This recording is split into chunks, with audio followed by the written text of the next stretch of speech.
My idea of fun is to surround myself with, enormously talented people for this field that we call predictive analytics, where we're able to solve classes of problems that were previously unsolvable. In the next era, if you have not figured out how to take advantage of these new technologies of, say, elastic cloud computing, big data, and predictive analytics, you will no longer exist.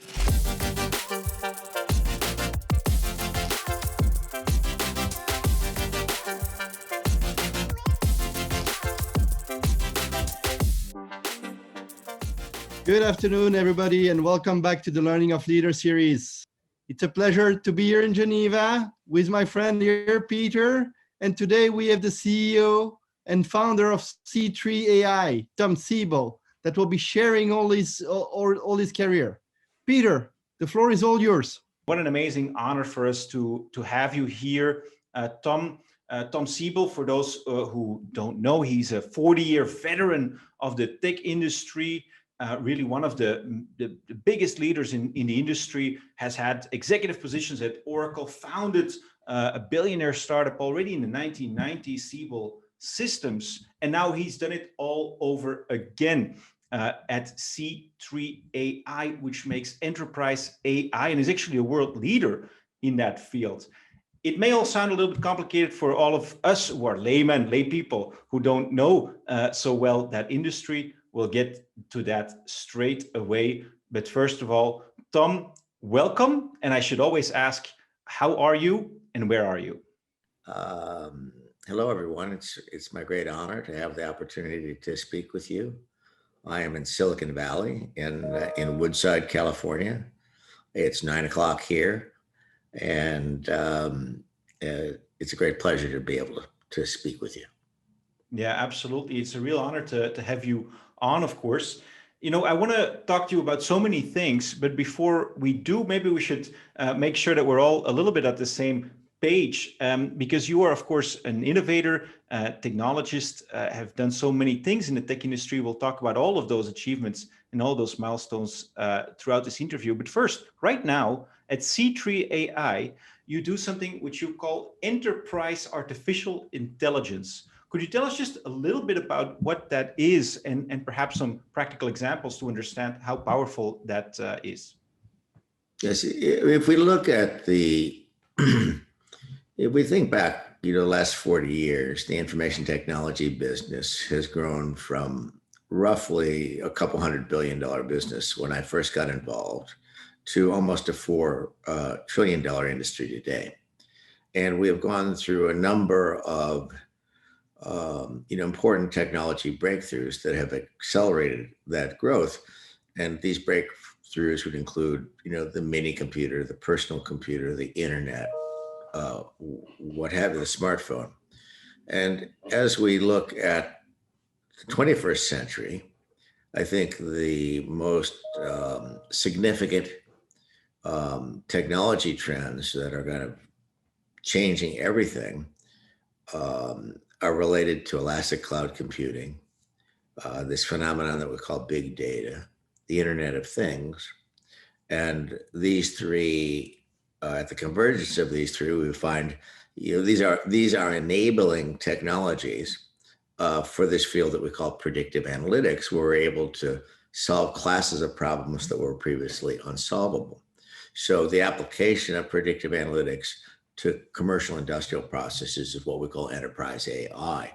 And so at the confluence of all four of those vectors, we have this phenomenon that we call digital transformation, which is, taking place at, accelerating pace at global scale. And that is where we play in the application of AI to business, commercial, and industrial processes. So this might be, we can use artificial intelligence, predictive analytics, for example, for predictive maintenance, to identify device failure before it happens, be it an aircraft, be it an automobile, be it a tractor, or be it the human heart. So we can identify the failure of these things with sufficient time frame to intervene, and avoid the failure. And so if the heart doesn't fail, the transformer doesn't fail, and the jet engine doesn't fail, You've done your job. the world's a better place.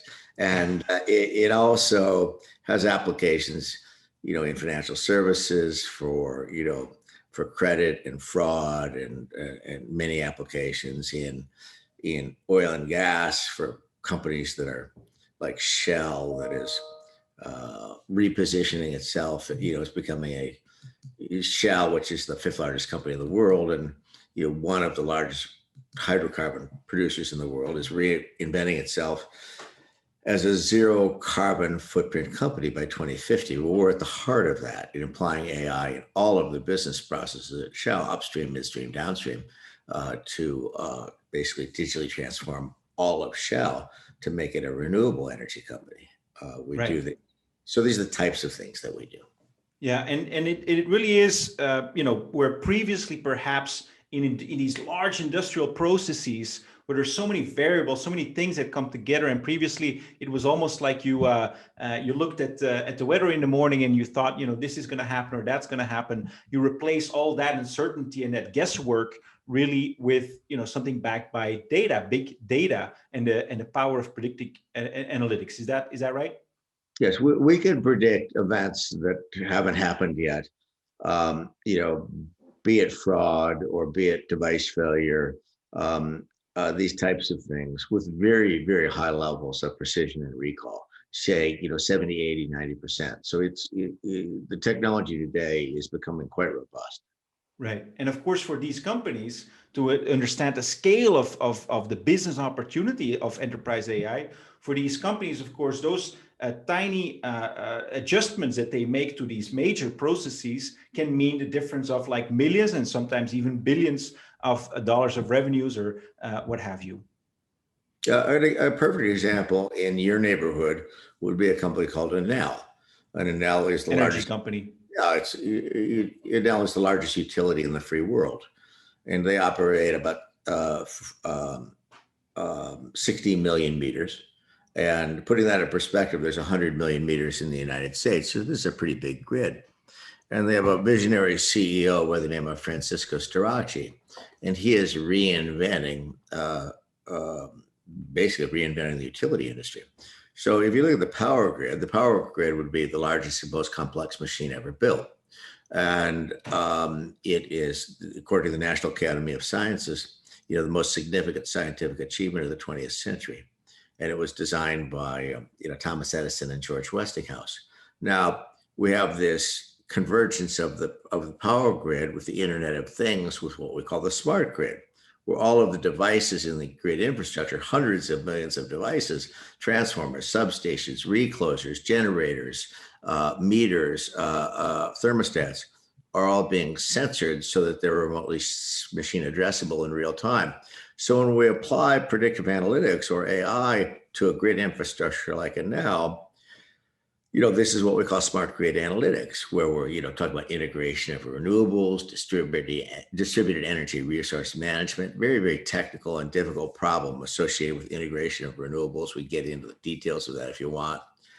Predictive analytics for transformers, substations. So, we can identify the transformer that's going to fail in Rome before it fails, and so the lights don't go out. That's a good thing. But if we look at the annual report, if you look at the annual report for Enel, it's all available to you online. Their CEO, Francisco Strachey, is estimating that the economic benefit to Enel and its customers is 5.1 billion euros a year. I mean, 5.1 billion, this is no fool. And this is some serious economic and social benefit. Yeah, it's that's indeed a good example of the scale of what you're doing and what your software and your products help doing. Now, of course, the biggest challenge that we have right now in the world, and that costs us trillions of dollars or euros, is of course COVID, the pandemic. I know that you have run a grand challenge, as you called it, with C3 AI, where you basically invited researchers to sort of use their insights or their knowledge combined with your databases to sort of find frontier insights into what you can do about the pandemic. I suppose how you can predict how it will evolve and how you can I suppose, help end it. Could you tell us a little bit more about that grand challenge and what were the most interesting insights from your perspective that came out of it? Yeah, our response to COVID was immediate and intensive, and really quite rewarding as an intellectual experience. So when we got into February and March of, say, last year, the first thing we did was shut down all our offices around the world. And then we set about, we had a technology that we thought was immediately applicable to assist these discussions that were going on with COVID, to enable our government representatives to make well-informed decisions. And so the first thing we did was assembled all of the data stores that were around the world, that were available publicly around the world, from the World Health Organization, Johns Hopkins, National Institutes of Health, Korea, China.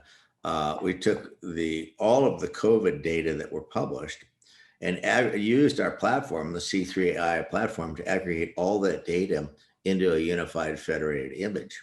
So this was the largest in where all of the connections were already made between all these data. And so then this was the C3AI COVID data lake. This was an initiative that we did in conjunction with AWS. And then we made that data set. Of course, the Amazon Web Services, for those that... we did that on Amazon Web Services. And then we made that data set available to researchers all around the world to do research. So we have research going on in France. We have research going on at CDC, NIH. And then we got together with Microsoft, and we founded something called the C3AI Digital Transformation Institute, where we assembled a number of leading research institutions like MIT, 2 national laboratories in the United States, National Center for Supercomputing Applications, Lawrence Berkeley Labs, Princeton, Carnegie Mellon, University of Illinois, University of California, Berkeley, and Stanford, and funded, this is about a $300 million initiative all in all, and we funded advanced research on COVID. This has to do with, course of disease, understanding efficacy of various social mitigation, intervention, drug discovery, comorbidity, what have you. And so we funded, I believe, 26 research projects that are now, where that research is now all being published, and all of the science goes into the public domain. So we have been and remain, very, very active. I think the leading edge of COVID research. And just so happens, and then we funded a grand challenge, right, where we took the COVID data lake that I spoke of earlier, and published it globally to institutions and students around the world to do, where we sponsor, I forget what the prizes were, $100,000 or $200,000, whatever they were, to have people develop innovative models and machine learning models that would assist people with the research in COVID. So I think we've been very active in the space. It's been very important. It's been a great learning experience, and it's been extraordinarily rewarding. Yeah, I mean, absolutely. I mean, I've taken a look at some of the videos that were made available by the researchers that participated in this grand challenge. And you can really see how data that you wouldn't think could be combined, at least a couple of years ago, couldn't be combined, that actually today they can be combined, probably thanks to your technology. And they can really help, sort of, as you say, this is all the point of what you do, of course, to provide those predictive analytics. So, if we had done that to the fullest from the start, what are some of the things that we could have avoided, or going forward that we can still improve in dealing with the COVID pandemic? Well, I think that, I think we can deliver, hard data so people can make well-informed, these people that run our countries and run our cities and run our counties can make better informed policy decisions. And I know that all of our politicians, like to claim that their decisions are science-based, but with all due respect, I would argue, but we all know that's not the case. And, Right. many of these have been political decisions. And so I think we can provide the data to these decision makers so they can make better informed policy decisions. And so we can get through this with minimal impact on people's lives, minimal impact on people's livelihoods, and minimal impact on society writ large. And so I think it's a very important issue. We remain committed to it. We're very active in it. And it's all available on our website for those of you who are interested. And it's been very, very rewarding. Yeah, and extremely interesting as well. Now, of course, you have a certain appreciation for that, I also think, I assume, because, of course, you have a quite solid academic formation yourself. You were born in I think in the Midwest, and went to school in Urbana-Champaign University there, became an engineer. When I look at your path, from when you were born until, you went into the technology industry in the end of the 1970s, I suppose, it really reads to me, at least, as sort of a story of an American dream, but also all the opportunities that were available to people who were actually climbing the social and the economic ladder then. Did you know from the start that you were going to end up in the tech industry when you were studying at Urbana-Champaign? Well, my undergraduate degree is in history.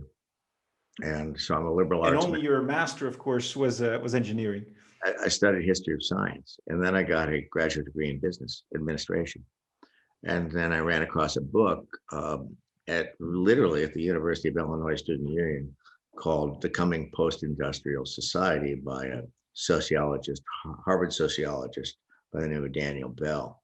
And Daniel Bell predicted in the 70s, so the 70s would be before the mini computer, before the personal computer, before the cell phone, if any of you can imagine that. There was a world before the cell phone.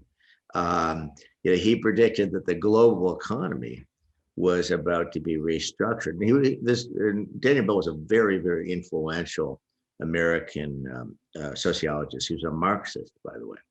But he predicted that that the global economy was about to be restructured from a goods-based economy. Understand the 70s in the United States and even in Germany. I mean, this was about cars and automotive industry. We made stuff in factories. This is what we did.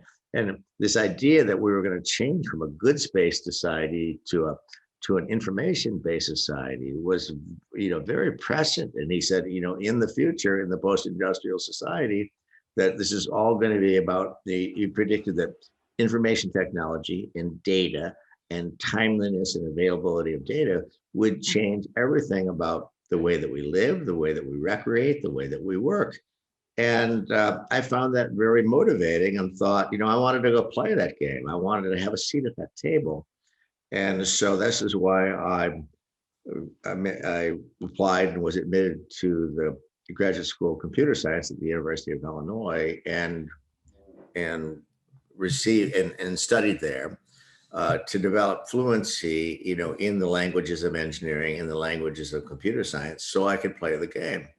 And I've been enormously fortunate to have a seat at the table, in the last 4 decades as we move through mini computers, the internet, personal computing, enterprise application software, cloud computing, and now AI. It's been the professional experience of a lifetime. I've been, I don't think I could have anticipated that any of this came true, but I did approach it with an intent to play.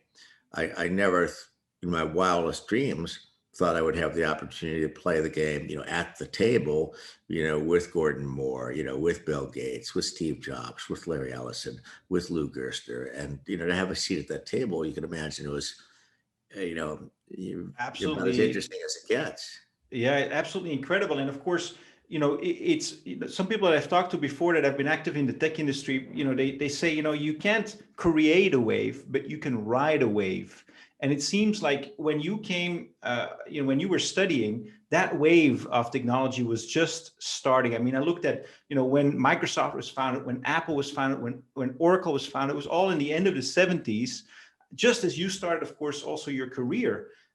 Is it then at that point, as this all starts, is it then just about, as you say, you have sort of an interest, you read these books, you look it up, and that's how you get your start?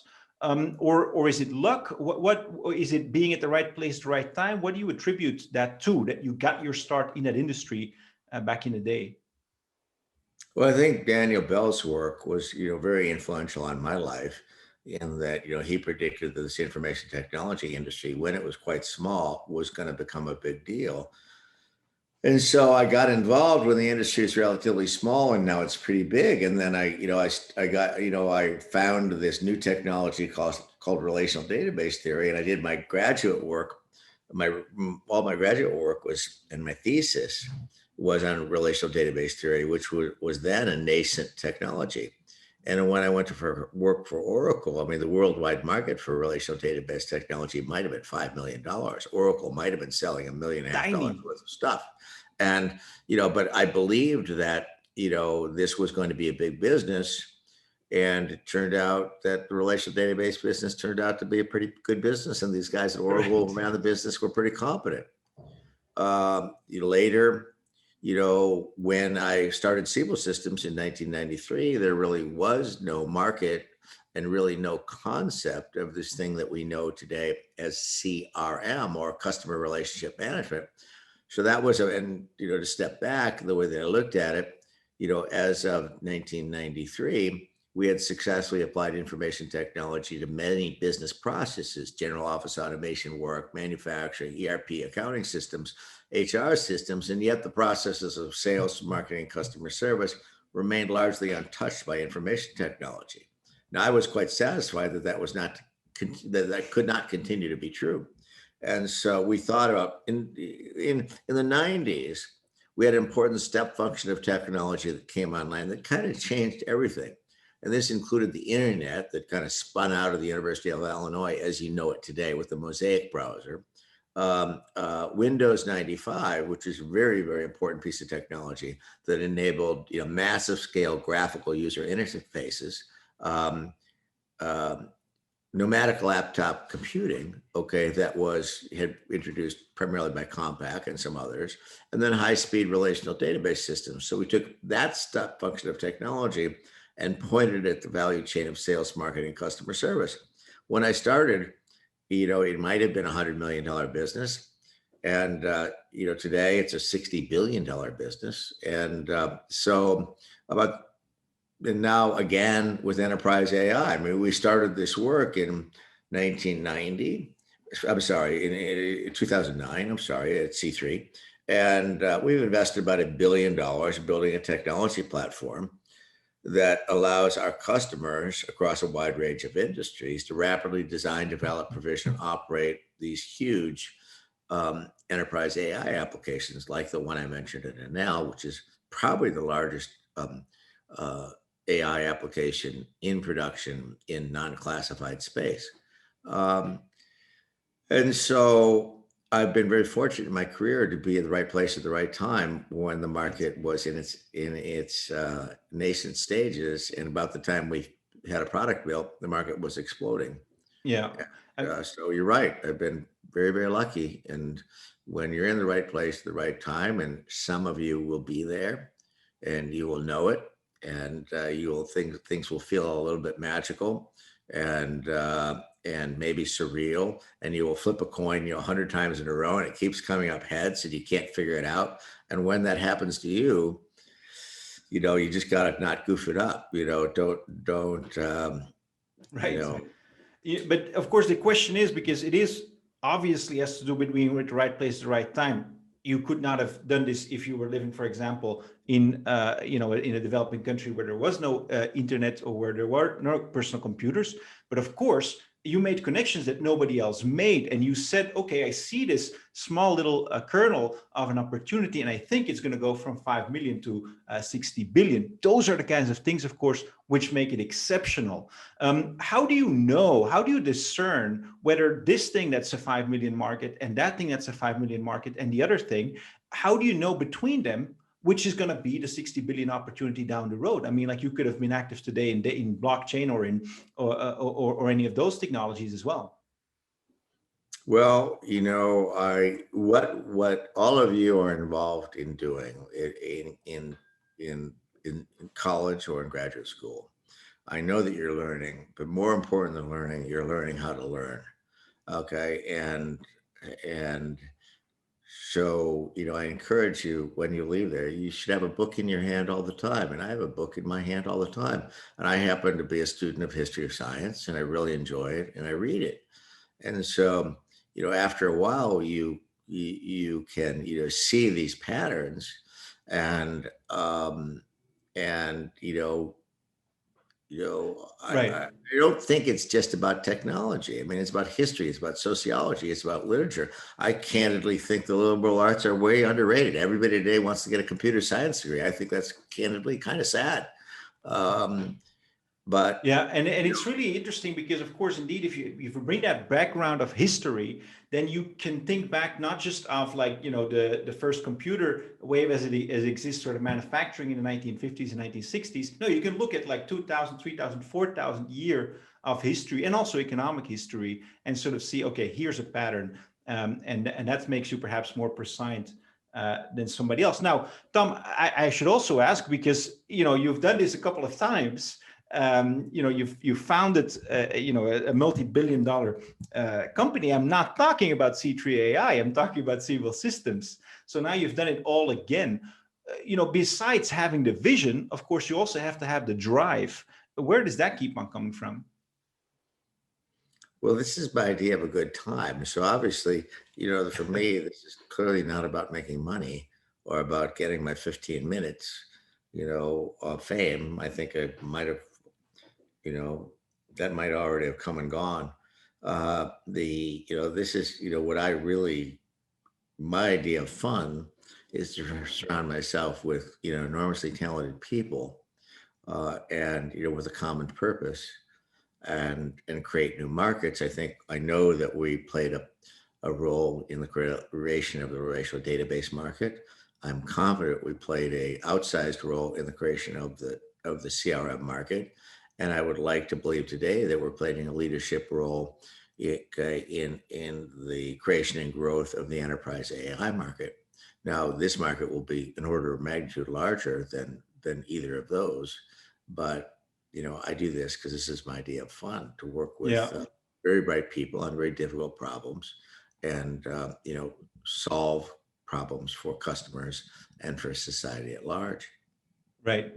And of course, your idea of fun is also not just to be working with talented people, not just to be working with the right technologies on the right in the right sectors, but also, I think, hard work, just period, right? Because you're known for something as high output management. And I understand it because you were sharing with us. I said early in your part of the world, it's 9 a.m. In fact, you've been up since 4 hours. You've already done 3 hours of work and an hour of workout.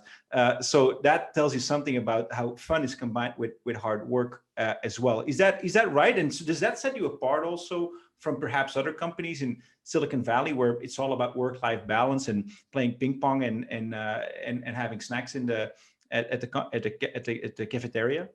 I think you're touching on a couple very important points, Peter. First, for those of you who are students of business, which I think is everyone here, you Right. mentioned high output management. High output management, I think, is one of the most important books ever published as it relates to business. And I have recommended this book to more people, probably than any other book that I can recall. My recollection is that High Output Management was first published in the late 80s. It was published by Andy Grove, then the CEO of Intel.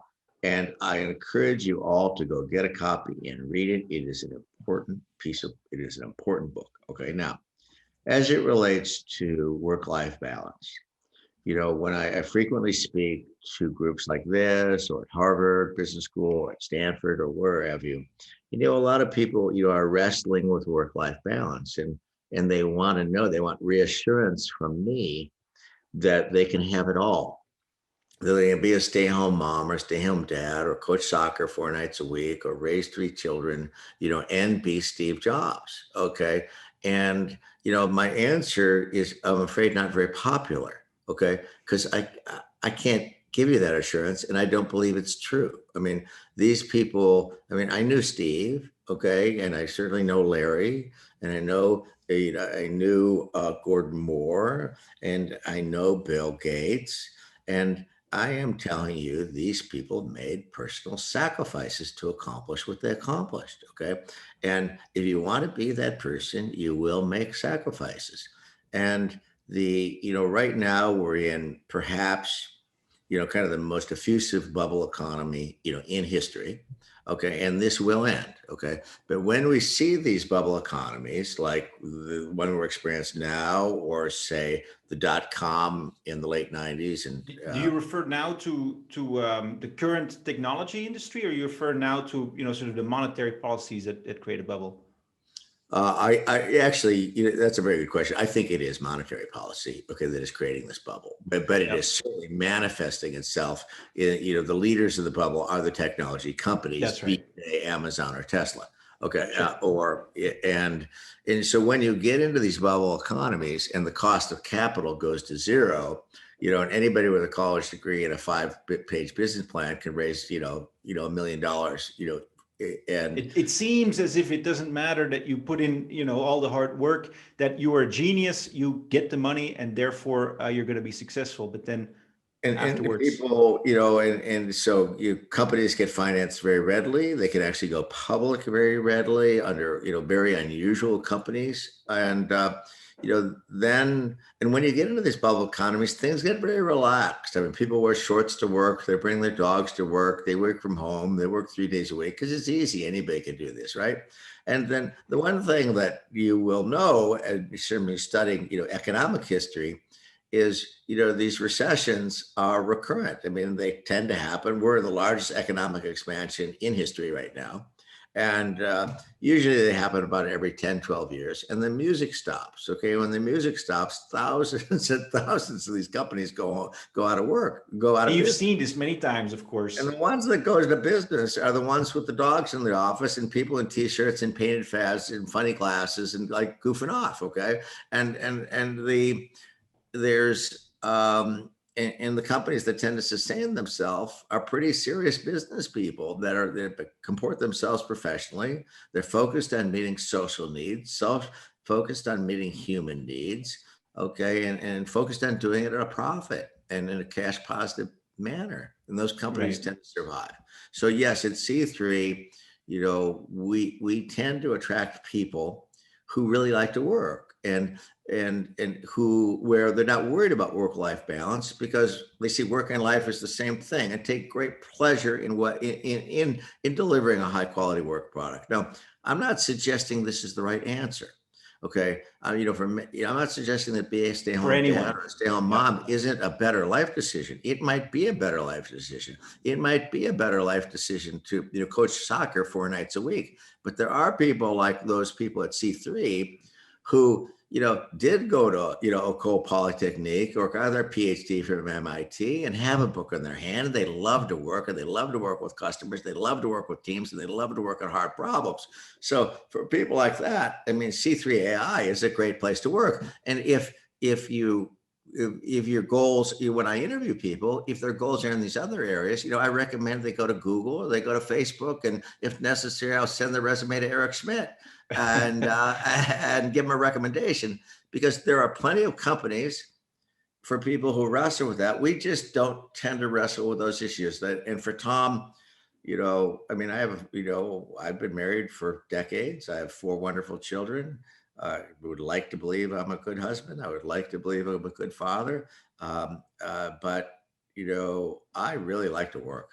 Yeah, and that's of course the compromise you have to make, or the agreement you have to make when you go into a union like that to make it successful. The other thing, Tom, that of course sets you apart, not as an individual, but as a company, it seems, as a technology company, is that you're focused on solving real world problems, making real world processes at big industrial companies better, for example. that's also quite a bit different than using technology, for example, to create a social network. It's a very different game. Is that also part of the reason of your success? And do you also think that technology there makes a bigger difference than in engineering, let's say, social connections? Well, I don't want to minimize the impact of what's going on in social media. That is hugely impactful, and I think that in much of the impact is deleterious. Okay, in the sense that the social media companies are manipulating say 2.2 billion people today, where they've figured out how to manipulate people at the level of the limbic brain. So the limbic brain is, that part of the brain, as many of you know, that we have in common with a lizard. Okay. And it deals with the stuff of survival. This is like, food, water, sex. And it releases it has to do with the perpetuation of the species. And it's where it releases a neurotransmitter called dopamine. And it teaches us to, repeat things. It kind of rings the pleasure center of the brain, and then we do that over again, whether that's drink milk, hug your mother, whatever it might be. Okay, hug your spouse. And so now the social media companies have figured out how to use these devices. I don't happen to have one with me. Okay, to release dopamine. Like every time somebody likes your photo, or everybody gives you a thumb up, or everybody sends a picture, and you get a release of dopamine. And so we have 2.2 billion people out there that we are manipulating today. And candidly, I think it's really problematic and a massive public health problem. But what we're involved in is applying AI in much more pragmatic manners to allow organizations, companies, to digitally transform themselves and deliver, higher quality products at lower cost into the hands of more satisfied consumers. And to be, in the next era, unless as we power into the 21st century, as a corporation, a small corporation or a large corporation or a government, okay, if you have not figured out how to take advantage of these new technologies of, say, elastic cloud computing, big data, and predictive analytics, you will no longer exist. Okay, you either will be voted out of power, or you will be, if you're a corporation, you will be acquired by somebody who did adopt these technologies. So what we're doing is very pragmatic. The social economic benefits of what we're doing are staggering, and we tend to stay away from things where there are these kind of questionable ethical live wires. And one of them is in social media that I think is really problematic. Yeah, and I think with that, Tom, you've also answered a question from a student that has joined us, Desiree. She studies in Barcelona, actually, this digital business and business innovation. So rather the field that's quite interesting. And she asked, where do you think technology has made the biggest difference in the past, and where will it make the biggest difference in the future? You can still answer, but I've remembered from your remarks, you said predictive analytics is existential. So that appears to me to be one of a very important part of technology there. I want to perhaps now bring in a couple of students live, Tom, if we can. I want to start with Eduardo. Eduardo, who comes from Bolivia but is studying also in Spain, is BBA, and I think he has a couple of questions for you on your career and also your role models. Eduardo, go ahead. Hola, Eduardo. Hola, hola. Good morning in California. Congratulations, sir. Your achievements are pretty outstanding. So my question is, what leadership skills are needed to build such a successful companies, and how would you define yourself as a leader? Do you have a role model, or do you consider yourself the role model? Well, Eduardo, I think you're asking the important question. Okay, and I think that the leadership skills necessary to lead a leading competitive company have changed very dramatically as we move from the 20th century into the 21st century. So if we look at, late 20th century, we were dealing basically, the worker population was basically baby boomers, okay? And baby boomers are pretty easy to motivate. They have a common sense of history. They have a common sense of goals. And, I know you've all studied Maslow's hierarchy of needs, that being the primary motivation of people. But as it relates to baby boomers, I'm afraid it's just not true. The primary motivation is the compensation plan. And whatever you put in the compensation plan, they do. Okay. And you tell them to move to Detroit, they move to Detroit. And it's like no questions asked. Now let's fast forward a few decades. And we have this very complex tapestry of a workforce that consists of baby boomers, millennials, post-millennials, Generation X. They all have a different sense of history, a different reason to work, different motivations to work, different life goals. And so I think today it's all about, culture is everything. It's about creating a corporate culture where you find something in common to that, highly diverse and rich past tapestry of a workforce in Spain, in Germany, in Russia, in Brazil, in Chicago, and in Silicon Valley of, ages, 21 to 70. And so it's, I think it's about culture. It's about finding things that people have in common that they find motivating. And you certainly cannot, manage today through workplace rules. You need to manage through culture. And I think manage through leadership.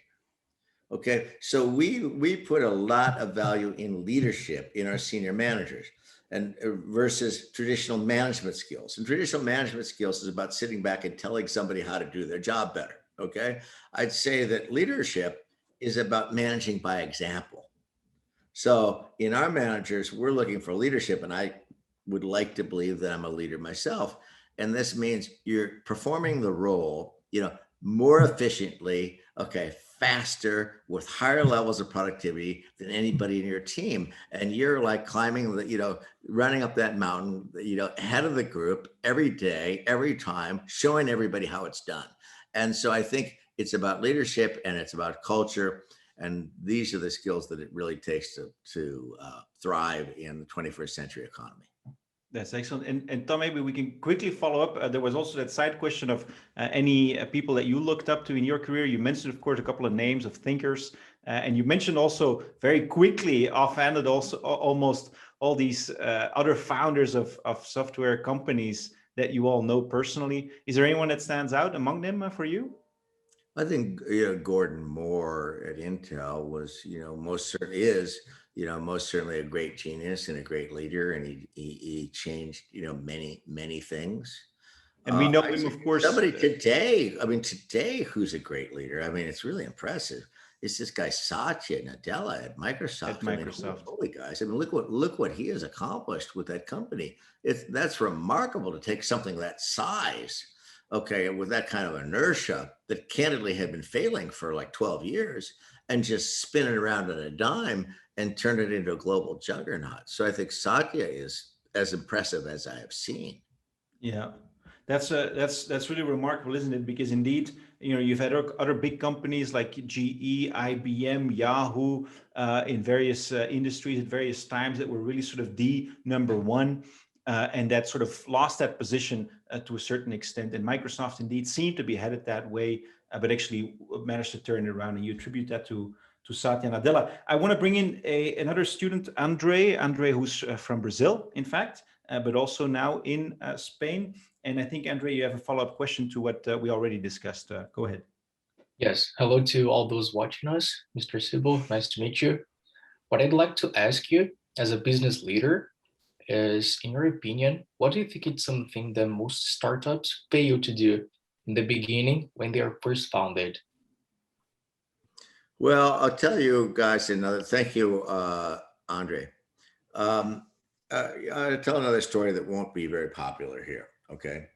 That, when I left college, and I was reasonably well educated, I had a couple of master's degrees and a bachelor degree, and I had worked.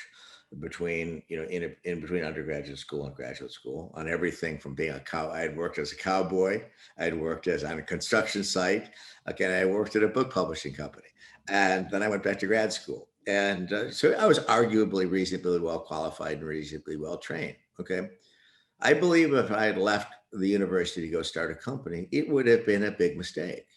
I went to work for 10 years at Oracle Corporation, and maybe it was 9. I went to work at Oracle Corporation in its earliest stages. And I learned from others. I mean, I knew the languages because this is what you do in business school is you learn the languages of finance, of marketing, of what have you, of sales, of manufacturing, of operations research, and computer science and data science. So you have those languages, okay? And I learned those languages too. But I learned, it was just a remarkable professional experience at Oracle. And I'll be honest with you, at that time, Oracle was not a very well managed company. Okay. So I learned as much from the mistakes that they were making from the things they did right. And I learned about sales, and I learned about marketing. I learned about customer service. I learned about, software engineering. I learned about finance.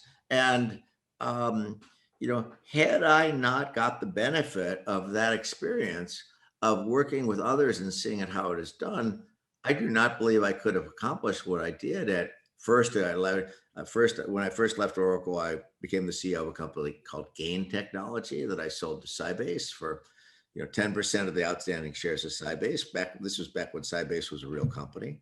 Then I started Siebel Systems, which even today is the fastest growing enterprise application software company in history. And we went from 0 to $2 billion in revenue in 6 years. And now the latest adventure of C3 AI, which is, I think it's C3 AI, where our goal here is to establish and maintain a market leadership position globally in enterprise AI. If we succeed at that, this will be one of the important information and technology companies in the world. But had I left grad school and gone and started a company, I think I would just fumbled around. And I see people do that, and they're just kind of making rookie errors after rookie errors after rookie errors. And we both know that 99 out of 100 of these companies fail.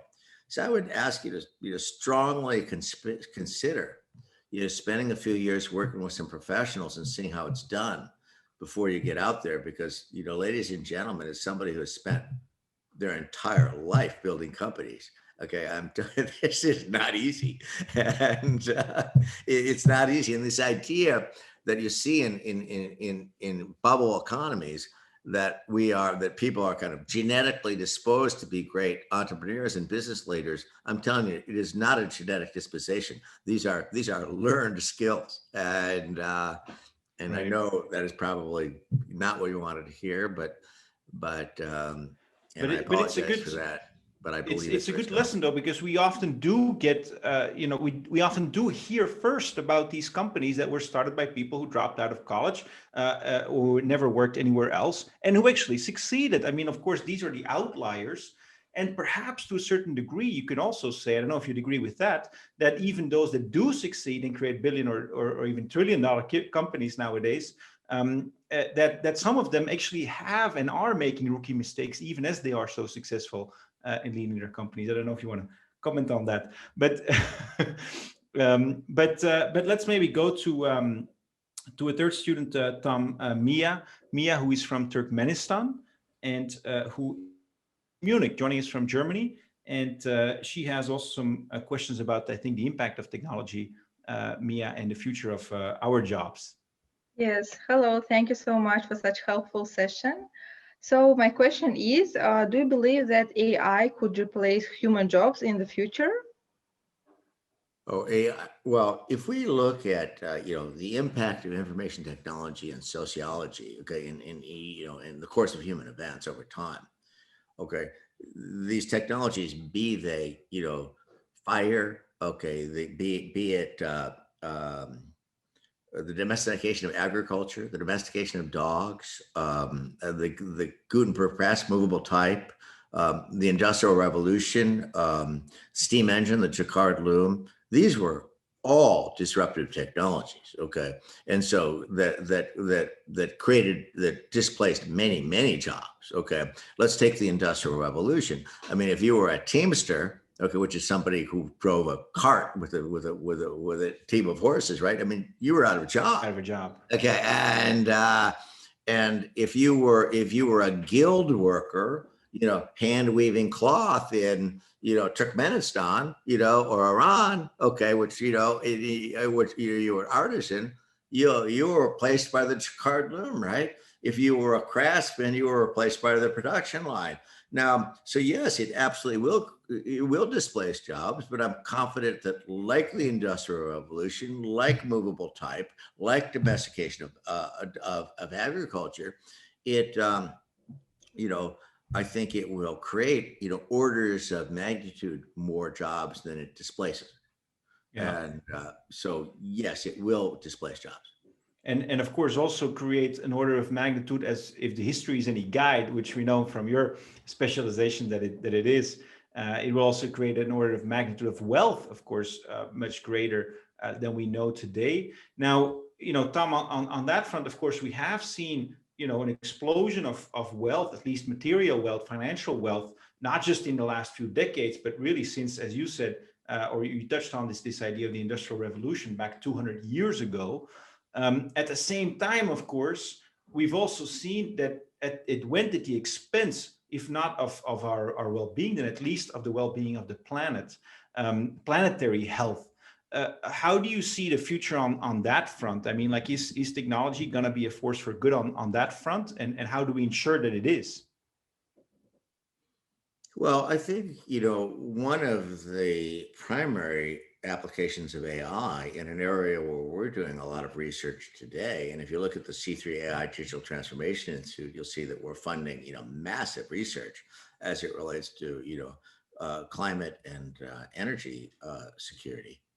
But one of the primary applications of AI and most beneficial applications of AI is in climate, in energy security, as these companies, reinvent themselves to being clean energy companies. I mean, Royal Dutch Shell, of all companies, is A super major. Super majors is all they do is produce hydrocarbons, right? I mean, they are reinventing themselves as a zero carbon footprint company by 2050, and we are at the heart of that. So I think these new technologies, to the extent that we address issues associated with climate, okay, and sustainability, I think AI will play a major role in. I know AI will play a major role in that. I will give you, something to think about, and I'm as much involved in climate as many people, and very committed to it. And we're involved in sustainability. And this actually was why C3 was founded. It began with sustainability as the mission. And we're very active in ESG, and we do smart cities all over the world. Now, I would say that in many ways, a focus on, issue with climate, that's kind of a luxury item. Okay. If you're not industrialized, you're not wealthy, you're not going to care about climate as much as getting food on the. I mean, it might be, before we have to worry about, Genoa or Miami being underneath 4 feet of water. Okay. We need to survive that long. And there is a kind of existential issue associated with cybersecurity, and people. This really is an existential threat. Okay, with bad actors. Okay, kind of taking on, the free economies. Okay, that believe in individual liberty and human rights. Like Western Europe, like the United States, and there are some bad actors out there that could shut down the power infrastructure in the United States or the power infrastructure in Europe, from a cell phone, in Moscow or Beijing, at any time, or Tehran, and they can do it. They have the capability, and if you shut down the power grid, 9 out of 10 people die. So there's some very real issues that I think are even more existential than climate that I encourage you to take a look at. There's a very interesting book out there called This Is How They Tell Me the World Ends that you might enjoy. I strongly recommend it.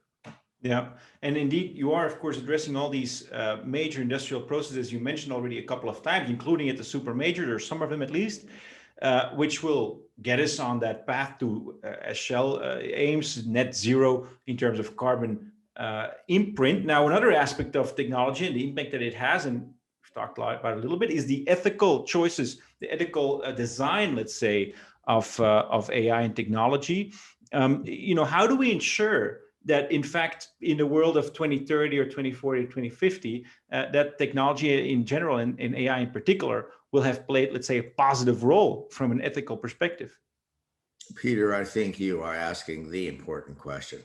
And let's look at something. For example, I believe the largest commercial. I'm confident. Okay, the largest commercial application of AI will be precision medicine. Okay, so let's look. It's the largest sector of our economy. It's the most rapidly growing. We have aging populations. Health sector, 17% of the economy in the US. 10% everywhere else. Huge.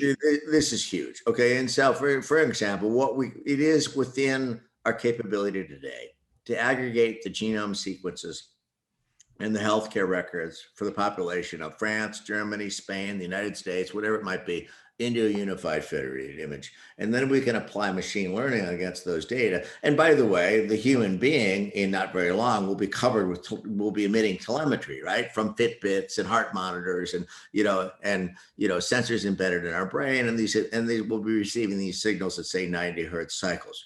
So we aggregate these data in a unified federated image and apply machine learning models to these data. And we can, for example, do disease prediction with very high levels of precision and identify who is going to be diagnosed with what disease, okay, in the next few years, be it diabetes or some form of cancer or heart disease or whatever it may be. And if we can do that, we can then intervene clinically and avoid the diagnosis, right? How good is that? Come on, people. Okay, people live longer, they live healthier, cost of healthcare goes down, and we combine that with telemedicine where we can reach, historically unserved communities, and it's a home run, right? The social and economic benefit is great. Now, I won't get into other things like AI-assisted medicine or drug discovery or what have you, but this is just the start of it. Okay, so now what's the downside? Okay, let's think about this. Okay, the downside is we have our insurance provider, or in my opinion, even worse, a single care provider that has these data. Knowledge, data. Well, they know what disease we're going to be diagnosed with. And the idea that these corporations or governments are going to act benevolently, I mean, get over it, people. See Facebook for details. Okay, now the idea that these data are not going to be used. I mean, do you want to know, Mia, what disease terminal illness you're going to be diagnosed with in the next 5 years? I'm not sure I do. And how are they going to use the data? And will they use it to, who cares about pre-existing conditions again, when we know what you're going to be diagnosed with? And the idea that these data won't be used to set rates, okay, ration healthcare, okay, it's happening. This is real. So I could get into many other applications. How do we prevent it, though? Social and economic benefit, but if we do not think about regulating this, and by the way, you guys don't know me very well, but I have no use for government. Okay, but this is a case where if we do not regulate this, I mean, this is not going to go to a good place, and it'll be a very scary place, a very Orwellian place, and so I think that this is very problematic. And these are, ethical issues that, you will face in your career, every minute of every day in your career. No, it's absolutely true. And Tom, I'm so sad that we've already come at the end of our hour together. Maybe just to end on a positive note, can I just, a final tip, something you wish you would have known, Desiree asked, or any other final advice you'd like to give to our students as they head into the world? There's one other book I'll recommend to you. It's called, by Pedro Domingos, The Master Algorithm. Okay, if you want, you all are equipped for this. And if you want to know about AI, read The Master Algorithm. Okay, it's a really good book. Have a book in your hand, make a difference, do the right thing at, every instant of the day. And, I wish you all the best luck. I can tell you, as it relates to C3 AI, and I apologize for this, okay, we had, 52,000 job applicants last year. We hired like 300 people, but we are hiring at massive scale, okay, in Eastern Europe, in Western Europe, and in the United States. And I wish you absolutely the best of luck. And it was really an honor and a pleasure to talk with each and every one of you today. Tom, thank you so much. Have a book in your hand, make a difference, do the right thing, and of course, go and work for C3 AI. We got it. We got the message, and now I'll just leave it to Luc to thank you one final time, but at least from my side, from our side, thank you so much. Thank you, everybody. Thank you very much, Tom. Thank you very much, Peter. Great session, great tips for our students. I think it has been a massive and an amazing learning session for everybody. So thank you. And if you come once to Europe, it will be a real pleasure to welcome you on one of our campuses. I look In the forward to that. meantime, have a wonderful start of the day on where you are. Good evening to most of the viewers. We are back May 5th for the next session of Learning from Leaders with Lin Yu. She's the CEO of Jason Wu, a leading fashion house in New York, and she will be telling us all about the future of the retail and the fashion industry. So stay tuned, stay safe, everybody, and thank you very much for watching. Bye-bye.